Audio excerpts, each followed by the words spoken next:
Namangan viloyatidagi davolash profilaktika muassasalari, reanimatsiya bo'limlari shifokorlari, bosh hamshiralari, xususiy klinikalar rahbarlari, dorixonalar vakillari ishtirok etgan seminarda Respublika Vazirlar Mahkamasining giyohvandlik vositalari, psixotrop moddalar va prekursorlarni O'zbekiston Respublikasi hududiga olib kirish, olib chiqish va tranzit tarzida o'tkazish tartibini, shuningdek, ularning muomalada bo'lishi yuzasidan nazoratni takomillashtirish to'g'risidagi qaroriga kiritilgan o'zgartirish va qo'shimchalar to'g'risida ma'lumotlar berildi. Respublikamiz Birlashgan Millatlar Tashkilotining mazkur faoliyat bilan bog'liq 3 ta konvensiyasiga a'zo hisoblanadi. Bu bo'yicha belgilangan alohida talablarni bajarishda esa barcha joylarda tizimli nazorat tadbirlari o'tkazib borilmoqda. Seminarda mutaxassislar ayni dori vositalarini saqlash, taqsimlash, hisobga olish va sotish tartibi bo'yicha amaldagi qonunchilik hujjatlari bilan batafsil tanishtirildi. Sog'liqni saqlash vazirligi tomonidan tasdiqlangan reja asosida bizda har bir viloyatda seminarlar o'tkazilyapti va demak giyohvandlik vositalari, psixotrop moddalar qonuniy muomalasini amalga oshirishda qanaqa qiyinchiliklar bor, nimalarga yordam berish kerak va bu yerda qabul qilingan me'yoriy hujjatlarni tushuntirish bo'yicha seminar ishlari olib borilyapti. Seminarimizda bir qator demak shu chora-tadbirlar rejasi asosida respublikamizda juda katta ishlar amalga oshirilyapti.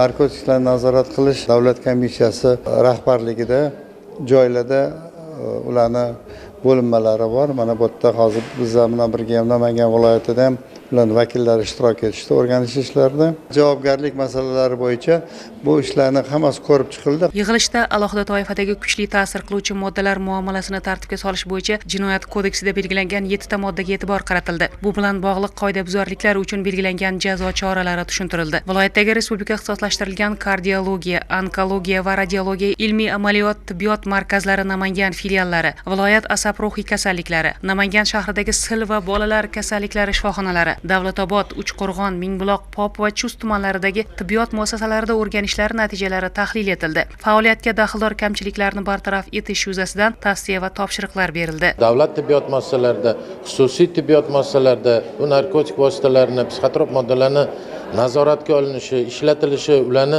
yo'q qilinishi masalalari bizga mana hozir farmatsevtika qo'mitasini mutaxassislari tomonidan tushuntirildi.